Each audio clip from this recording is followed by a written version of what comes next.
तो साथियों नमस्कार एवं जोहार, मैं हूं महेश कुमार और स्वागत करता हूं आप सभी का अपने इस YouTube चैनल U++ एकेडमी में।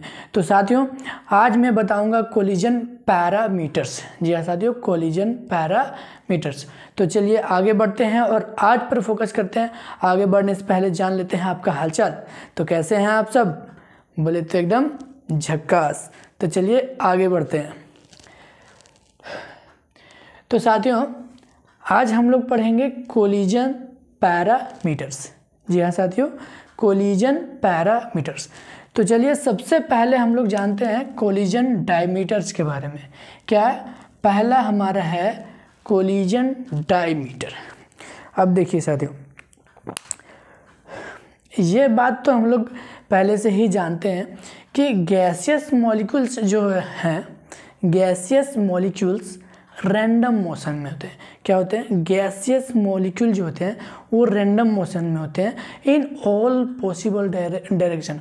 और तो और वे एक दूसरे का साथ रैंडमली कोलाइड भी करते हैं। जी साथियों, गैसियस मॉलिक्यूल रैंडम मोशन में होते हैं इन ऑल पॉसिबल डायरेक्शन और वो एक दूसरे के साथ रैंडमली कोलाइड भी करते हैं।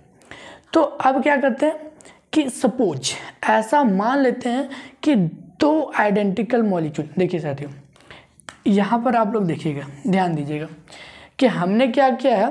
सपोज मान लिया है कि दो identical molecule that is A and B. हमने क्या ले लिया है कि दो आइडेंटिकल मॉलिक्यूल्स जो एक दूसरे के साथ कोलाइड कर रहे हैं। ध्यान से सुनिएगा साथियों और समझिएगा कि दो आइडेंटिकल मॉलिक्यूल जैसा कि फिगर ए, जैसा कि ए और बी में दिखाया है कि दो आइडेंटिकल मॉलिक्यूल, ऐसा मान लेते हैं कि दो आइडेंटिकल मॉलिक्यूल एक दूसरे के साथ कोलाइड कर रहा है। ये पहला है और ये दूसरा, ये दोनों आइडेंटिकल मॉलिक्यूल्स है और ये इनका सेंटर है, ये इनका सेंटर है साथियों। तो क्या है, अब यहाँ से अगर यहाँ तक अगर हम लाइन खींचे तो ये और ये यहाँ से यहाँ तक के जो बीच की दूरी है वो है सेंटर्स के बीच की दूरी। तो कहना ये है साथियों कि जो इनके बीच की दूरी है, जिनको हम लोग यहाँ पर D से दर्शाए हैं, तो कहना ये है साथियों कि दो आइडेंटिकल मॉलिक्यूल्स के सेंटर के बीच की दूरी को ही तो कोलिजन डायमीटर कहते हैं। ध्यान से समझिएगा साथियों और सुनिएगा क्या कि दो आइडेंटिकल मॉलिक्यूल्स के सेंटर के बीच की दूरी को हम लोग कोलिजन डायमीटर कह रहे हैं। सिंपल है साथियों, बहुत ही आसान है। याद रखिएगा कि किसी भी दो आइडेंटिकल मॉलिक्यूल्स के सेंटर के बीच की दूरी को ही हम लोग क्या कहते हैं? Collision diameter. It is very simple. और यही बात हम लोगों ने यहाँ पर लिखा है। कहता क्या है कि the distance between the centres of the two identical molecules at the point of their closest approach is known as collision diameter. जी हाँ साथियों, समझने वाली बात है। क्या कह रहा है कि दो आइडेंटिकल मॉलिक्यूल्स के सेंटर के बीच की दूरी के, उनके मध्य की दूरी को ही कोलिजन डायमीटर कहा जाता है। सिंपल है और ये आपको समझ में आ गया, ठीक है। अब दूसरा देखते हैं। दूसरा क्या है? Collision number. दूसरा क्या है? Collision number. अब इसको भी बहुत आसानी से समझिएगा, ठीक है। क्या कहता है कि एक सेकेंड में, देखिए ध्यान से समझिएगा, एक सेकेंड में कोई मॉलिक्यूल, एक सेकेंड में कोई मॉलिक्यूल जितने नंबर ऑफ मॉलिक्यूल के साथ, जितने नंबर ऑफ मॉलिक्यूल के साथ कोलाइड करता है, that number of molecule is called collision number. ध्यान से समझिएगा साथियों, क्या कह रहे हैं? एक सेकेंड में कोई मॉलिक्यूल जितने नंबर ऑफ मॉलिक्यूल के साथ कोलाइड करता है, that number of molecule is called collision number. ध्यान से समझिए। मान लेते हैं कि एक सेकेंड में कोई एक मॉलिक्यूल, ऐसा मान लेते हैं कि एक सेकेंड में कोई मॉलिक्यूल 1 2 3 4 5 मॉलिक्यूल के साथ कोलाइड कर रहे हैं, तो हमारा कोलिजन नंबर हो जाएगा कितना, 5। समझ में आ गया साथियों। तो वही हम लोग कहने का क्या कोशिश कर रहे हैं कि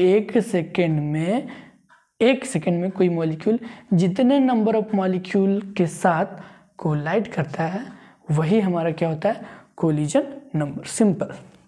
तो क्या यही बात हम लोगों ने यहाँ लिखा है कि the number of molecules with which a given molecule collide in 1 second is called collision number. Simple कि एक सेकेंड में कोई मॉलिक्यूल, यानी कि एक सेकेंड में एक मॉलिक्यूल जितने मॉलिक्यूल के साथ कोलाइड करता है तो that number of molecule is called collision number.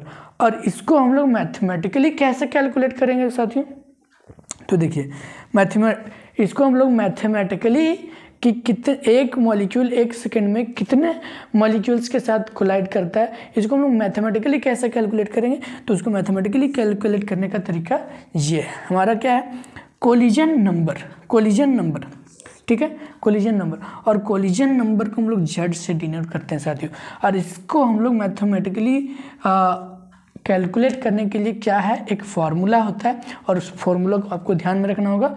क्या होता है, Z1 इक्वल टू हो जाएगा √2 पाई d का स्क्वायर v और n स्टार। ध्यान से समझिएगा साथियों, यहाँ पर हर एक टर्म का अलग अलग मीनिंग है। और क्या मीनिंग है, तो देखिए यहाँ पर हम लोग Z1 बराबर हो गया कोलिजन नंबर। जी हाँ साथियों, कोलिजन नंबर को Z1 से डिनोट कर रहे हैं। तो Z1 equal to collision number हो गया।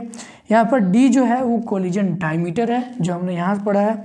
ठीक है, और V जो है वो एवरेज वेलोसिटी है, और एवरेज वेलोसिटी हम लोग जानते हैं क्या होता है। ठीक है, और N स्टार जो है वो नंबर डेंसिटी है। आगे हम लोग नंबर डेंसिटी को भी पढ़ेंगे कि नंबर डेंसिटी क्या होता है।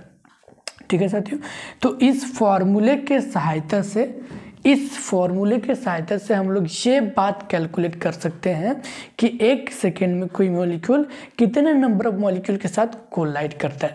ठीक है, यानी कि कोलिजन नंबर को हम लोग इस फॉर्मूले के सहायता से कैलकुलेट कर सकते हैं। ठीक है, अब इसका जो यूनिट होता है जैसा, तो Z1 का जो यूनिट है वो पर सेकेंड होता है।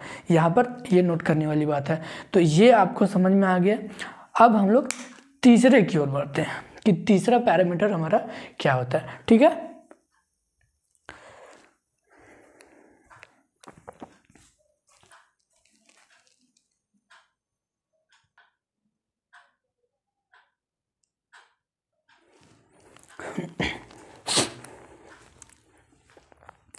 अब तीसरा देखिए, तीसरा क्या है हमारा, कोलिजन फ्रीक्वेंसी।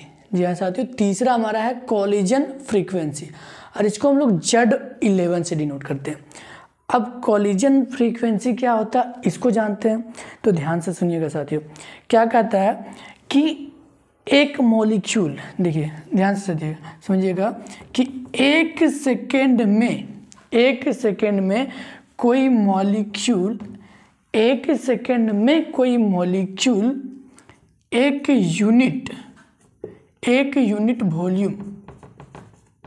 एक यूनिट वॉल्यूम कहने का मतलब है 1 सेंटीमीटर क्यूब वॉल्यूम में जितना बार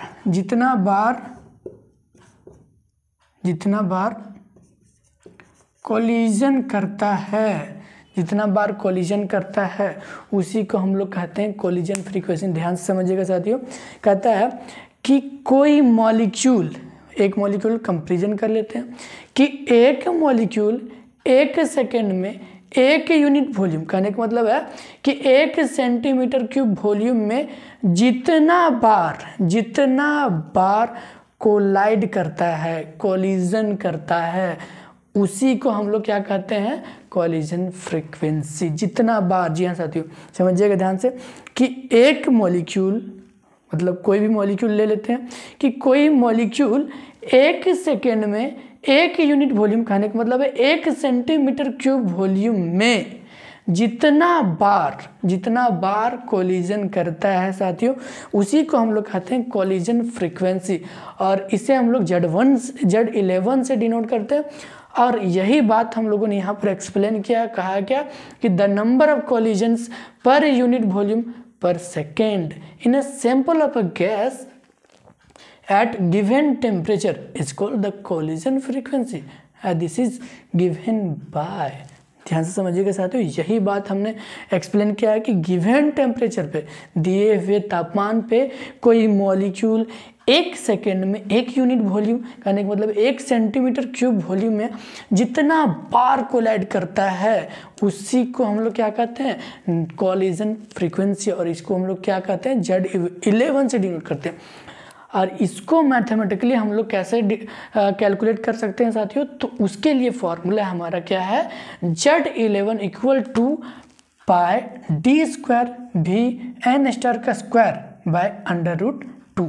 और यहाँ पे इनका सबका अलग अलग क्या मीनिंग है, देखिए Z1 को हम लोग कहेंगे कॉलिजन फ्रीक्वेंसी, Z11 को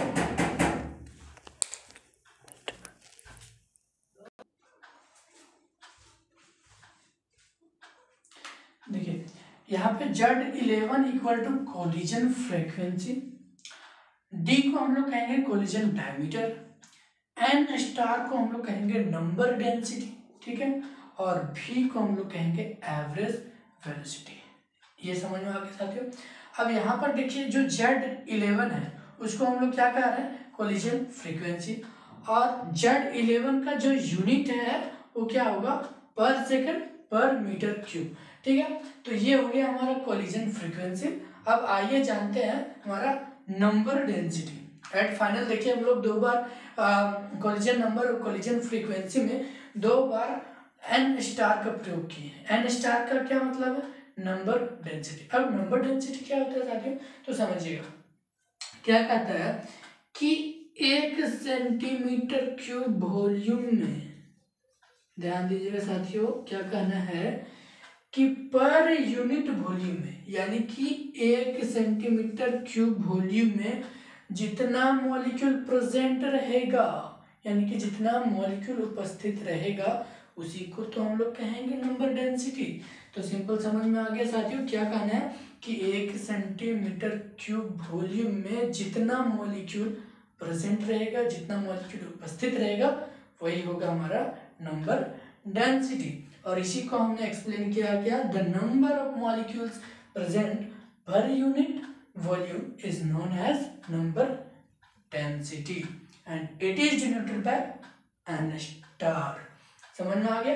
तो क्या कहना है कि पर यूनिट वॉल्यूम में जितना मॉलिक्यूल प्रेजेंट रहेगा that is called number density. और नंबर डेंसिटी को कैलकुलेट करने का फॉर्मूला हमारा ये है, N* इक्वल टू P/kT।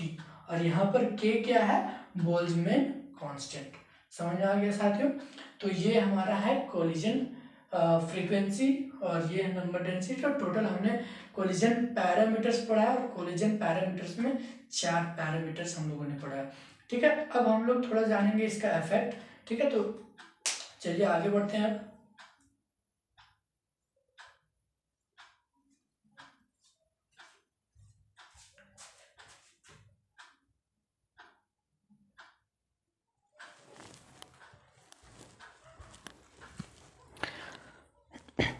अब देखिए, अब हम लोग पढ़ेंगे effect of temperature and pressure on collision frequency.